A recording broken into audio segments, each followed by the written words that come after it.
Vamos ler então Mateus 5, 27. Não adulterarás. Esse é o tema da minha mensagem hoje. Basicamente eu vou falar dos dois primeiros versos aqui, do verso 27 até o verso 30. E provavelmente futuramente eu falarei sobre o divórcio e coisas relacionadas. Mateus 5, 27. Ouvistes o que foi dito, não adulterarás? Eu, porém, vos digo que todo aquele que olhar com desejo para uma mulher, já cometeu adultério com ela no coração. Se o teu olho direito te faz tropeçar, arranca-o e joga-o fora. Pois é melhor para ti perder um dos teus membros do que ter todo o corpo lançado no inferno. Se a tua mão direita te faz tropeçar, corta e joga fora. Pois é melhor para ti perder um dos teus membros do que ir todo o corpo para o inferno. Também foi dito, quem se divorciar de sua mulher, dê-lhe documento de divórcio. Eu, porém, vos digo que todo aquele que se divorciar de sua mulher, a não ser por causa de infidelidade, torna-a adúltera, e quem se casa com a divorciada comete adultério. Até aí. Os irmãos se lembram que eu tenho pregado aqui às quartas-feiras sobre o Sermão do Monte que foi proferido pelo nosso Senhor Jesus Cristo. E como eu sempre digo, as pessoas tendem a dizer que o Sermão do Monte não tem nada a ver conosco hoje. Que é como se fosse algo muito distante de nós, ou as pessoas pensam que é uma utopia, mas isso aqui é diretamente para nós cristãos. É direcionado para o povo de Deus, para os seus servos, para a sua igreja. E nós chegamos aqui então nos versos 27 a 30, onde Jesus ele nos dá a sua segunda ilustração acerca da lei de nosso Deus. Jesus então agora ele vai corrigir uma interpretação errada dos escribas e dos fariseus. Nós podemos perceber isso pelas expressões que Jesus reafirmou em seu sermão. Ouviste o que foi dito aos antigos? Eu, porém, vos digo. E aí Jesus começa então a apresentar uma interpretação correta da lei de Deus. Muitas pessoas tendem a achar que quando Jesus diz, ouviste o que foi dito aos antigos, é como se fosse o período da lei. Aí muitos crentes dizem, quando Jesus usa esta expressão, ouviste o que foi dito, isso é o tempo da lei. Quando ele diz, eu porém vos digo, ele está representando agora o tempo da graça. E nós sabemos que isso é uma interpretação errada, tanto que Jesus não é isso que ele está fazendo. Ele está exatamente corrigindo uma interpretação errada dos mandamentos, das Sagradas Escrituras, devido aos escribas e os fariseus ter trago esta interpretação. Como que nós podemos perceber isso? Ora, porque tanto no Antigo Testamento não podia odiar o inimigo. No próprio 10 mandamentos havia ali que você não poderia cobiçar as coisas do próximo, a mulher do próximo. Então o que Jesus estava fazendo era a interpretação que vocês receberam dos escribas, dos fariseus, ela não é uma interpretação verdadeira. Não é uma interpretação correta acerca dos 10 mandamentos, acerca da palavra de Deus. Então eu vou dar a vocês a verdadeira interpretação das Sagradas Escrituras. É exatamente isso que ele está fazendo, trazendo uma interpretação correta acerca da lei de Deus. Ou seja, Jesus ele está corrigindo ali essa redução dos mandamentos de Deus. Porque foi exatamente isso que os escribas e fariseus fizeram. Na última mensagem eu falei sobre não matar. Nós não podemos matar. E os escribas e fariseus, eles reduziram este mandamento que é muito mais profundo, que eu e você também podemos achar que nós não transgredimos devido à falta de conhecimento. Eles reduziram o não matarás apenas ao ato físico mesmo. Quando você vai dar um tiro na cabeça de alguém, você matou aquela pessoa. Eles reduziram o mandamento de Deus apenas a essa atitude. E Jesus ele vem dar a interpretação correta. Quando você chama o seu irmão de tolo, você está pecando. Quando você diz palavras duras, ou quando você guarda raiva dentro do seu coração, mágoa dentro do seu coração, eu creio que a maioria de nós aqui nunca tivemos, ou nunca, melhor, talvez nunca demos um tiro na cabeça de alguém, mas quantas vezes nós já matamos as pessoas dentro do nosso coração? E Jesus disse que aí você está transgredindo. Você quebrou o mandamento, não matarás. E da mesma maneira aqui, o não adulterarás. Eles estavam reduzindo a lei de Deus a um certo nível que eles podiam então dizer ser cumpridores da lei de Deus. Jesus está condenando isso. Porque os escribas e fariseus, eles reduziram o mandamento que proíbe, o próprio ato do adultério. Eles reduziram este mandamento apenas ao ato físico. Ou seja, apenas cometendo o ato, aquele delito, eles estavam então quebrando o não adulterarás. Então, desde que eles não consumissem o ato em si, eles podiam encher então os seus corações de toda podridão, de toda depravação, que eles não seriam enquadrados pelo mandamento não adulterarás. Esta era a ideia dos escribas e dos fariseus. Desde que ele não fosse ao motel, mas o motel poderia entrar no coração deles sem problema algum, que ele não estaria transgredindo nenhum mandamento do Senhor. O que eles fizeram? Reduziram a lei de Deus. Jesus vem então e nos dá uma interpretação correta acerca da lei de Deus, que é muito mais profunda do que apenas resumir em consumir o ato propriamente dito.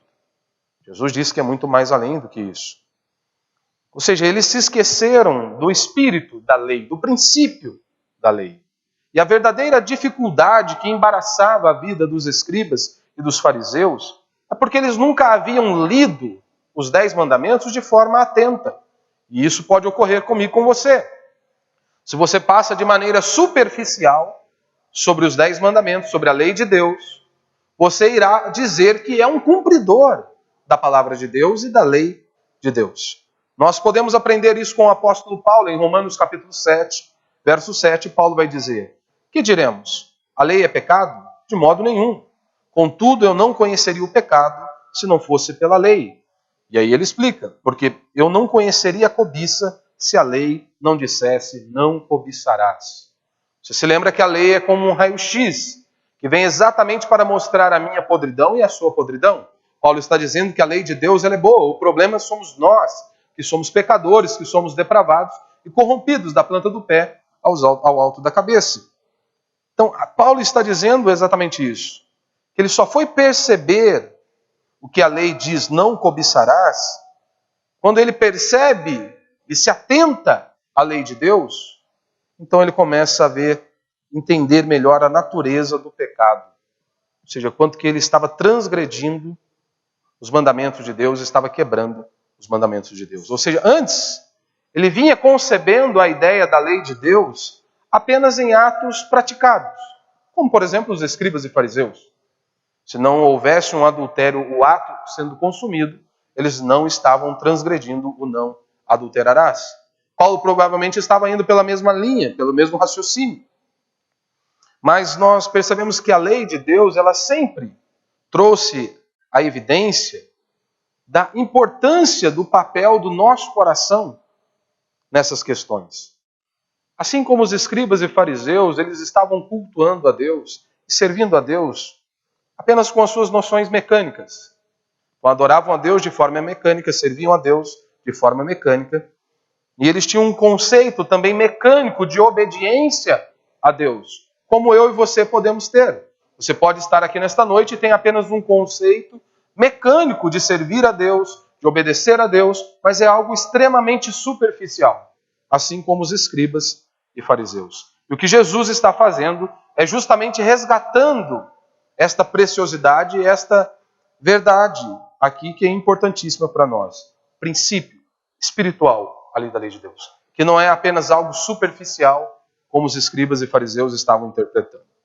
Os escribas e fariseus, é claro, justamente eles estavam ali equivocados ao que Deus exigia para que a salvação fosse obtida. Por isso eles se achavam cumpridores da lei, tanto que eles diziam que eles não tinham pecado, que a salvação pertencia a eles. Ou seja, quando Jesus os confronta, eles não viam a necessidade de arrependimento. Nós cumprimos toda a lei de Deus. Por que eles tinham essa atitude? É justamente por conta de um pensamento e de uma atitude equivocada, uma interpretação equivocada acerca da lei de Deus. Eles se achavam merecedores da vida eterna, pois eles pensavam que podiam adorar a Deus e adquirir a salvação em termos de suas próprias ações. Ou seja, eu posso fazer algo a Deus, eu posso me apresentar diante de Deus, eu posso guardar os mandamentos de Deus, e então eu vou herdar a vida eterna. Todo esse sentimento e todas essas atitudes eram justamente por conta de ter uma superficialidade acerca da palavra de Deus. E aqui nesta passagem nós encontramos mais uma vez o ensino de Jesus no que toca à natureza do pecado. Como Elvis disse aqui, uma igreja bíblica, ela sempre vai pregar contra o pecado, ela vai explicar a natureza do pecado. Não há como você congregar em um lugar, estar ali junto com o povo, onde não se prega contra o pecado, onde não há uma indignação contra aquilo que é errado. Porque, meu irmão, Deus abomina essas coisas. Então, se Deus odeia certo tipo de coisas, nós não podemos abrir a guarda e estarmos tranquilos com relação àquilo que Deus abomina. Nós também precisamos rejeitar. O propósito inteiro da lei, conforme Paulo nos relembra, era justamente mostrar a extrema pecaminosidade do pecado. O pecado é muito mais do que um erro no julgamento moral. O pecado é muito mais, até mesmo, do que a desobediência a algumas leis impessoais. Como diz Paul Washer, o pecado é um crime contra a pessoa de Deus. Será se nós conseguimos nos atentar a isso? Será se nós conseguimos olhar para o pecado e compreendermos a gravidade do pecado? O pecado é um crime contra Deus. Nós vivemos em um mundo e cultuamos em muitas igrejas que, na sua maioria, eles não entendem a grandiosidade, o quanto o pecado é destruidor. Por isso muitos ficam flertando com o pecado, brincam com o pecado. E qual que é o problema se a pessoa ela não tem esse entendimento correto acerca da natureza do pecado, da doutrina do pecado? Qual que é a implicação prática na vida do homem se ele não tiver um entendimento correto acerca do pecado? É uma implicação tremenda. O grande problema é que o nosso entendimento de Deus e da grandiosidade da nossa salvação em Cristo Jesus depende desse entendimento. Depende deste conhecimento da depravação total do homem. Por isso que muitos crentes hoje, eles vivem irados e muitas vezes chateados com Deus, devido às circunstâncias às quais eles estão vivendo, porque eles se acham merecedores. Porque eles se comparam muitas vezes com a prostituta, com o traficante, com o homicida, e eles se acham então no direito de colocar Deus contra a parede e exigirem de Deus algo que eles querem. Por que são assim? Porque eles não conseguiram se enxergar da maneira que a Escritura nos descreve. O quanto que nós somos podres. Ou seja, mas esta doutrina do pecado, ela não é popular em nossos dias. As pessoas não querem ouvir acerca de seus pecados, as pessoas não querem serem confrontadas com relação aos seus pecados. As pessoas querem viver e servir a Deus de boa, tranquilos. Eles não querem ser confrontados, eles não querem ser exortados. Eu e você somos assim. Nós não gostamos que as pessoas venham e nos questionem. Nós não gostamos que as pessoas nos coloquem contra a parede.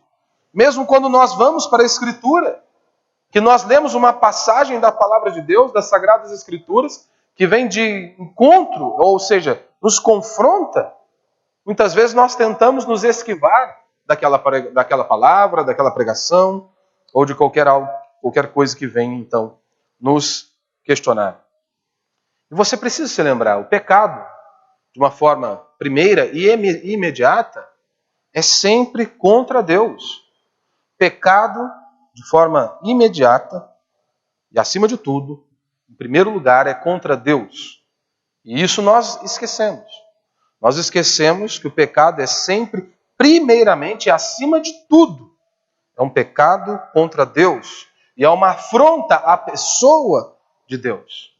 Ou seja, desobedecer uma ordem divina é você apontar o dedo na face daquele que te dá a vida e governa e que lhe deu boas coisas.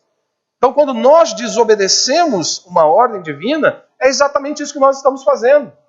Nós estamos colocando o dedo na face daquele que é todo-poderoso, que nos dá a vida e que governa sobre todos os homens. Mas conseguimos ver o pecado assim? Quando nós transgredimos a lei de Deus, quando nós desobedecemos a lei de Deus, quando nós não amamos a Deus da maneira que nós deveríamos amar, que é uma das primeiras exigências de Deus, que nós deveríamos amá-lo acima de tudo. Mas muitas vezes os nossos filhos vêm à frente. Para outros a carreira vem à frente. O dinheiro, o sucesso vem acima de tudo. Será que quando você se depara com os 10 mandamentos, você consegue perceber isso? Em primeiro lugar, eu estou pecando contra o meu Deus, o meu Criador, o meu Senhor.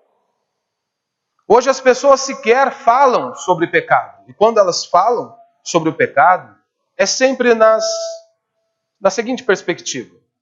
Vão tratar de pecado, eles falam do pecado contra o homem, do pecado contra a sociedade, ou até mesmo do pecado contra a natureza. Mas muito raramente se fala de pecado contra Deus. Eles falam de pecado apenas com o ser humano, até mesmo contra a natureza, mas nunca falam de pecado contra um Deus todo-poderoso como o nosso Deus. As pessoas tendem-se a pensar que uma pessoa boa é aquela que tem boas relações com o seu próximo. Mesmo que essa pessoa ela viva em total indiferença a Deus e a sua vontade. Mesmo assim, eles consideram esta pessoa uma boa pessoa. Aquela pessoa que se relaciona bem, mesmo que ela viva de forma completamente oposta do que Deus exige em sua palavra, eles a consideram como uma boa pessoa. Tanto que nós ouvimos, muitas vezes, as pessoas questionarem: mas por que Deus pode julgar um ateu que é um homem bom? Por que Deus pode puni-lo? Mesmo, vamos dizer que seja um ateu, mas ele é uma boa pessoa.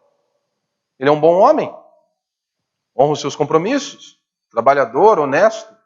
A resposta é apenas uma. Essas pessoas que perguntam isso, elas estão cegas para o fato de que o homem não pode ser bom se ele nega o seu Criador e ele não lhe rende glórias e graças a esse Deus que lhe dá todas as coisas. Como que uma pessoa dessa pode ser considerada uma boa pessoa? Não vai ser considerado uma boa pessoa aquele que já se opõe ao seu Criador e ao seu Senhor. Então, a menos que nós tenhamos ideias bem claras acerca da doutrina do pecado, jamais entenderemos verdadeiramente o caminho da salvação anunciado aqui no Novo Testamento. Se você não tiver uma convicção e um entendimento claro acerca da doutrina do pecado, você jamais entenderá de forma verdadeira o caminho de salvação anunciado aqui no Novo Testamento. E nós percebemos isso quando nós olhamos para a cruz de Cristo.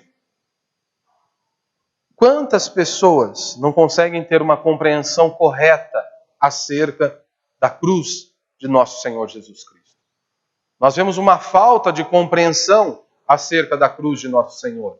Se você perguntar para a grande maioria, por que Jesus morreu na cruz? Nós ouvimos absurdos, inclusive de muitos pregadores, acerca desta pergunta. Se você perguntar, olha, por que Jesus, de acordo com os relatos aqui no Evangelho, Jesus ele estava decidido a ir a Jerusalém, sabendo que iria morrer, e as pessoas viam em seu semblante que ele estava decidido a enfrentar aquele momento. Por que ele não impediu? Por que ele impediu que os seus discípulos pudessem socorrê-lo? Se você pergunta isso, as pessoas não sabem responder. Por que Jesus estava tão decidido a enfrentar a morte? Se você pergunta qual é o significado da morte de nosso Senhor Jesus Cristo lá na cruz do Calvário, eles não sabem responder. Se nós não compreendemos a doutrina do pecado, nós nunca obteremos as respostas verdadeiras para esta indagação. Se você não tiver um entendimento claro acerca da doutrina do pecado, você não vai ter as respostas verdadeiras para essas perguntas. Não vai ter. Só existe uma maneira de nós entendermos a morte de nosso Senhor Jesus Cristo. E Martin Lloyd Jones vai dizer: não havia outro realmente adequado para pagar por nós o preço do pecado. Somente ele podia a porta do céu abrir e assim a nossa entrada ali permitir. O problema do pecado é que ele explica essa situação. Ou seja, de forma efetiva, a encarnação do Filho de Deus não teria sido necessária se não fosse o problema do pecado. Então é algo extremamente gravíssimo. E nós precisamos nos posicionar e nos levar isso a sério. Dizer à humanidade o que deve ser feito, Deus já havia feito. Deus entrega a sua lei a Moisés. Os homens são confrontados, a lei de Deus está ali. Então o homem precisa muito mais do que apenas ser confrontado acerca da lei de Deus. Isso nós vemos que foi insuficiente. Deus já havia feito isso por intermédio da lei. E mesmo assim, as pessoas não obedeceram aos seus mandamentos. A morte de Cristo foi essencial e inevitável devido ao nosso pecado. Da mesma maneira, nós podemos perceber isso na doutrina do novo nascimento. Que o homem precisa nascer de novo.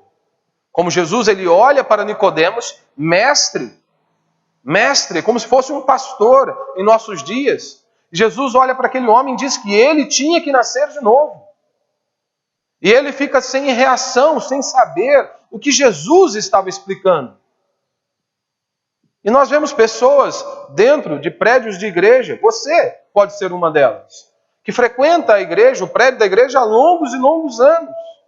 E mesmo assim não ter nascido de novo. E Jesus olha para essas pessoas e diz que se não houver um novo nascimento, se não houver um arrependimento genuíno de pecado, se não houver a fé em Cristo Jesus, essas pessoas estão condenadas a uma eternidade de sofrimento.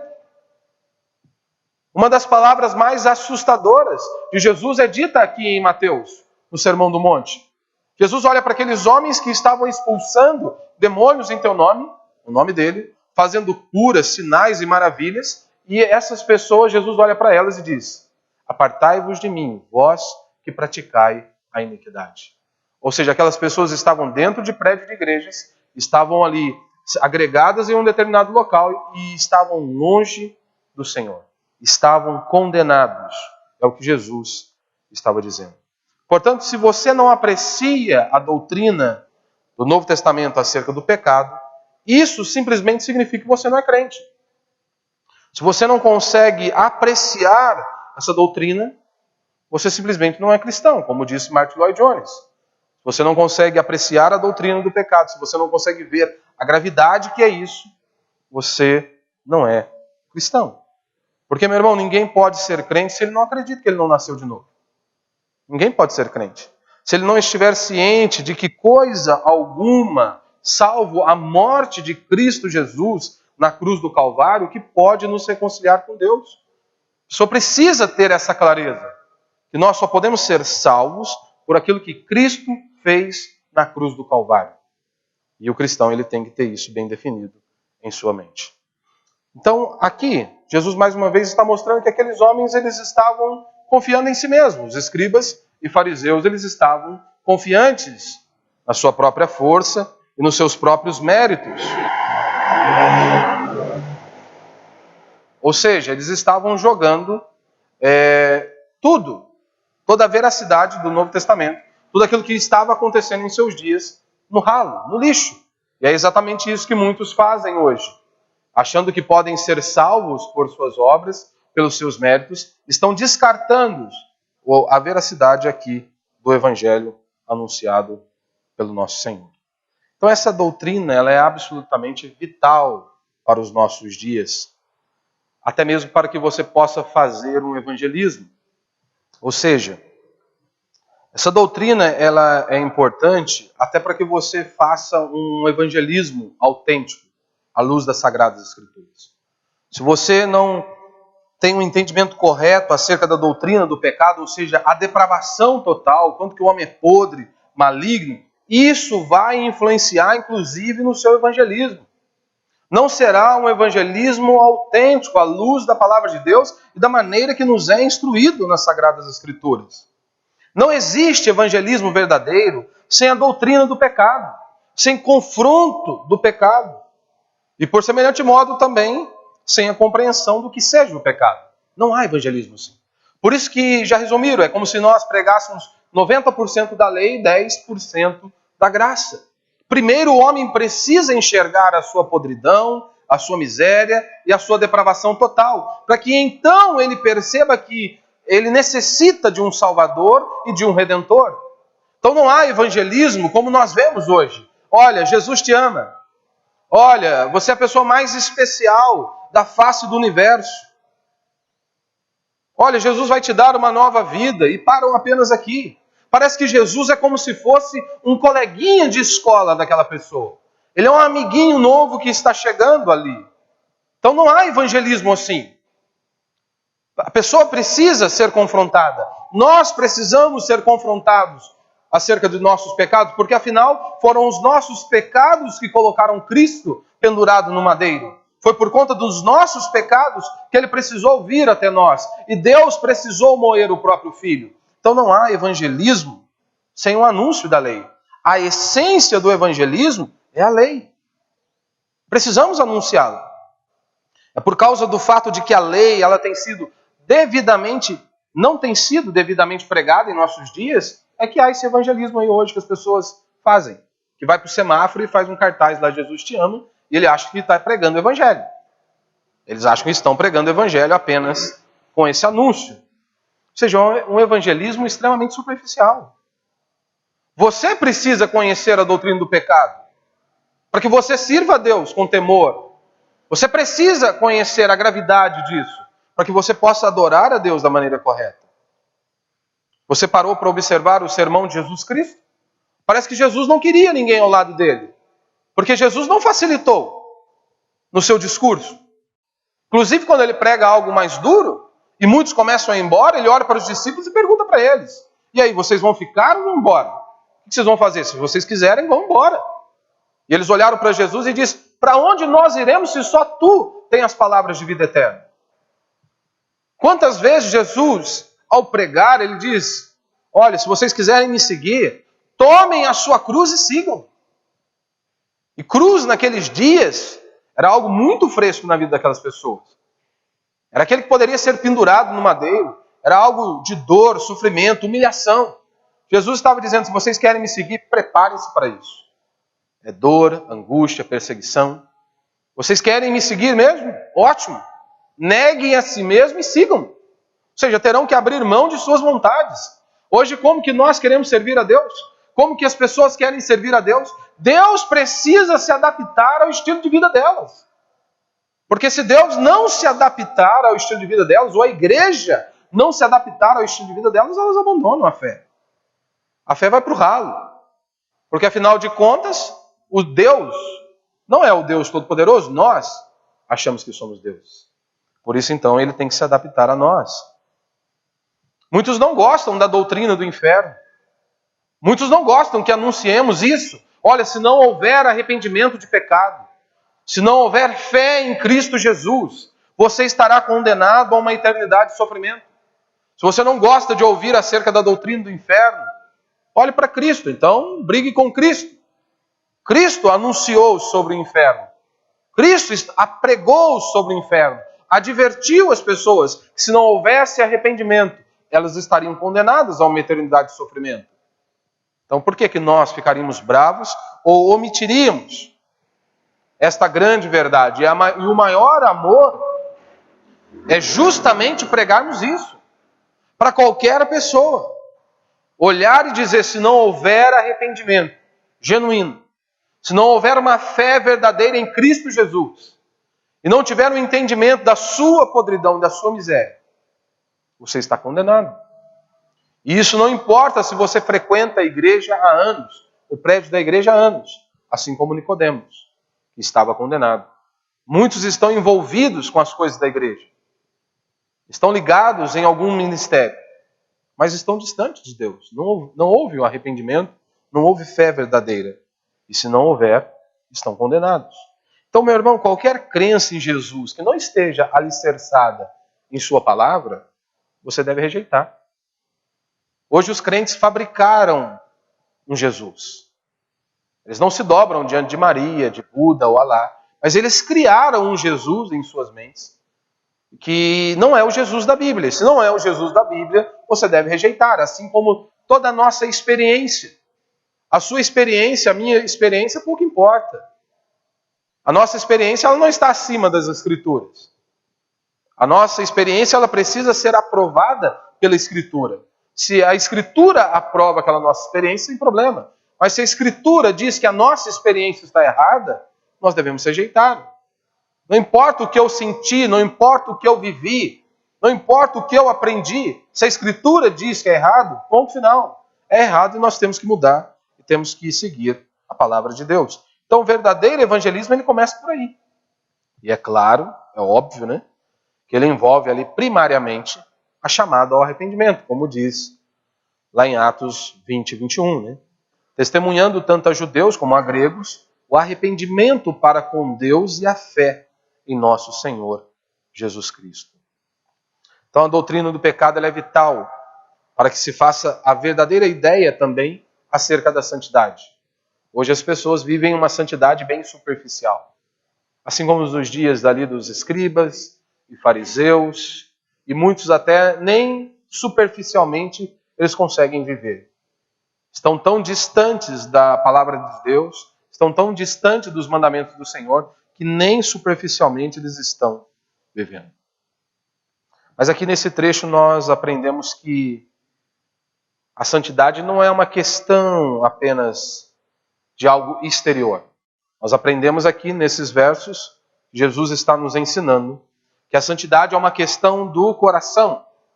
Não é apenas algo exterior. Ou seja, que eu e você nós devemos sondar os nossos corações. Eu e você nós devemos sondar o nosso coração. Ou seja, o que conta, portanto, não são apenas os feitos de uma pessoa, mas os seus desejos. É isso que Jesus está mostrando aqui. Não é apenas os atos, não são apenas os feitos, mas a motivação do nosso coração, o desejo do nosso coração, isso está sendo pesado por Deus, é o que Jesus está nos mostrando. Ou seja, nós não somente não devemos cometer, mas nem ao menos nós devemos cobiçar aquilo que não é nosso. Então essa interpretação ela vai além e é extremamente mais profunda do que os escribas e fariseus estavam dando naqueles dias. E isso tem algo diretamente comigo e com você. Será se nós conseguimos enxergar esse não adulterarás desta forma? Não apenas como um ato em si, mas também os nossos desejos e as nossas motivações. Então eu e você nós devemos estar constantemente vigilantes e examinarmos a nós mesmos, como diz Paulo em 2 Coríntios. Ou não coloquei aqui. Mas Paulo vai dizer, né? Examinai-vos a vós mesmos, para ver se estáis na fé. Provai a vós mesmos. Ou seja, cada um de nós devemos sondar o nosso próprio coração e descobrir se ali está algo em oculto. Nós precisamos orar a Deus como salmista. Senhor, faz-me reconhecer se há algum caminho mau. Abre os meus olhos para que eu possa enxergar a tua palavra. Então, a santidade, essa é a santidade segundo os moldes do Novo Testamento, segundo os moldes que Cristo está nos dando a interpretação correta. Não apenas dos seus atos, mas o desejo também ali do seu coração. Então, de forma bem rápida aqui para nós, primeiro você precisa entender que tentação ela é diferente de intenção. Tentado, nós vamos ser tentados constantemente. Enquanto o seu corpo não descer à sepultura, você será tentado. E tentação não é pecado. Se fosse pecado, Jesus teria pecado lá no deserto. Jesus não pecou. Então há uma grande diferença entre tentação e intenção. Ser tentado, por exemplo, uma moça passa ali a rua, bonita, você vai ser tentado a olhar, né? Os homens, né? Tem que deixar bem específico, né? Que é os homens, né? Porque hoje... Então o homem será tentado a olhar. Agora, diferentemente, a intenção, ele já passa para um outro estágio. Ele não segue o que Jesus disse aqui. Se o teu olho te faz pecar, arranca-o. Ele dá sequência aos fatos. Ele continua observando, ele continua seguindo os traços, os passos daquela moça. E em seu coração ele já desejou aquela moça. Ou seja, ele não foi ao motel, mas o motel entrou dentro do seu coração e Jesus disse que aqui ele já quebrou o mandamento: não adulterarás. Ele já está cometendo um pecado. Ele já está transgredindo a lei de Deus. E isso você aplica a todas as áreas. O camarada que é mão leve, por exemplo, se ele chega num lugar e ele é tentado a roubar, por exemplo, uma joia ou algo que brilha aos olhos dele. Aí ele chega, ele vai ser tentado, pode dar uns tremelique nele lá, de querer meter a mão no negócio que não é dele. Se ele corta aquilo e sai dali, ele cortou, rompeu a tentação. Mas e se ele já chega ali, já fica olhando, observando, já presta atenção se tem câmera, se não tem, já está planejando o golpe, ele já partiu para a intenção. E Jesus está dizendo que isso é pecado, que ele está errado ao fazer isso. Segundo, nós precisamos entender que precisamos ser radicais contra o pecado. Você não pode brincar com o pecado. E isso eu sei que quando nós falamos de pecado, tendemos a achar e pensar apenas em coisas sexuais. Pecado é tudo na nossa vida. Tudo. Abrange todas as áreas da sua vida. É a ira, é a mágoa, é o ressentimento, é o ódio, é a inveja, a arrogância, a cobiça, que muitas vezes só você e Deus sabe que está no seu coração. É isso. Nós precisamos ser radicais. É isso que Jesus está nos ensinando aqui. Seja radical com o pecado. Não tem como você vencer o pecado se você não for radical. Tudo o que te leva para longe de Deus, você deve cortar. Desde amizades, desde programas, desde tudo. Tudo que te afasta de Deus, você não pode continuar se alimentando daquilo. Seja pessoas, ambientes ou qualquer outra coisa. Você deve exterminar. É o que Jesus está ensinando aqui. Ah, mas fulano vai ficar chateado comigo. Que fique. Que fique. Você já deveria andar com pessoas que te levam para perto de Deus. Não com pessoas que te levam para longe de Deus. Eu sei, você trabalha em meio aos ímpios, né? Com certeza. Há muita podridão, há muita depravação. Jesus mesmo disse que vocês não seriam arrancados do mundo. Nós não seríamos arrancados do mundo. Mas o cristão, ele precisa ter uma posição. Não tem como você criar vínculos profundos com ímpios, a não ser que você seja um ímpio. Porque naturalmente falando, um ímpio, ele quer distância de nós. Naturalmente falando, se você for um cristão genuíno, ele já vai te tirar de tudo, de todas as formas possíveis. Ele vai te excluir de tudo. Só você sendo um crente genuíno. Só você não rindo das mesmas piadas, você não rindo dos mesmos lixos, não compartilhando das mesmas imundícias, pode ter certeza que ali já haverá uma grande barreira entre nós e eles. E com isso, nós não estamos abandonando o que Jesus disse nos versos anteriores, que nós devemos ser luz do mundo e sal da terra. Você só vai ser luz do mundo e sal da terra se você for santo. Se você obedecer a palavra de Deus. Somente assim seremos sal e luz, como Jesus bem nos ensinou, né? Então, se você vai assistir lá filmes, novelas sensuais que alimentam a sua carne, você acha mesmo que isso vai dar em alguma coisa boa? Não vai dar. Não vai dar. Você tem que cortar. Tem que ser radical. E tenha temor das consequências. Tenha temor das consequências. Jesus advertiu aqui. Seja radical. Seja radical. E ele nos mostra. Uma das consequências finais, né, é a condenação eterna. Mas não para aí. Se você olhar, por exemplo, para Davi. Davi é um servo de Deus, um homem segundo o coração de Deus. Mentiu, adulterou, matou. E Davi sentiu o peso das mãos de Deus.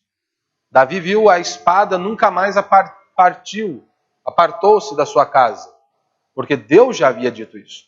Deus perdoou Davi, mas a consequência imediata foi a morte de seu filho.